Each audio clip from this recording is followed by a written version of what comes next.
सरस्वती मैया के आसन लगैबै, पंडित जी बुलाए के पूजा करबै। पंडित जी बुलाए के पूजा करबै। बिना बाल के गाना बजाइबै, सब मिल कमर हिलेबै। बिना बाल के गाना बजाइबै, सब मिल ठुमका लगैबै। सरस्वती मैया के आसन लगैबै, पंडित जी बुलाए के पूजा करबै। पूजा करबै। बिना बाल के गाना बजाइबै, सब मिल कमर हिलेबै। बिना बाल के गाना बजाइबै, डीजे पर कमर हिलेबै। बिना बाल के गाना बजाइबै, बजाइबै।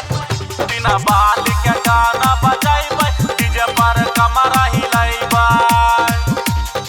साल भर के बाद अइलै ऐसन पावन दिन रे, ऐसन पावन दिन रे। मैया ले चुनरिया ले लियै पटना से कीन रे।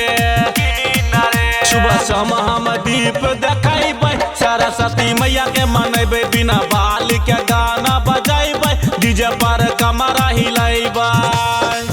बिना बाल के गाना बजाइबै, बजाइबै। बिना बाल के गाना बजाइबै, डीजे पर कमर हिलेबै। धूमधाम से पूजा करबै, करबै नहीं कुछ कमी रे, करबै नहीं कुछ कमी रे।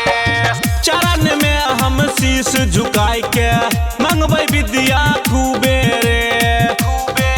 संजीव विभूति के संगे बोलैबै, गौवा सबके पर सब खिलेबै। बिना बाल के गाना बजाइबै, डीजे पर कमर हिलेबै। Recording by Riya studio Khagaria Bhadas.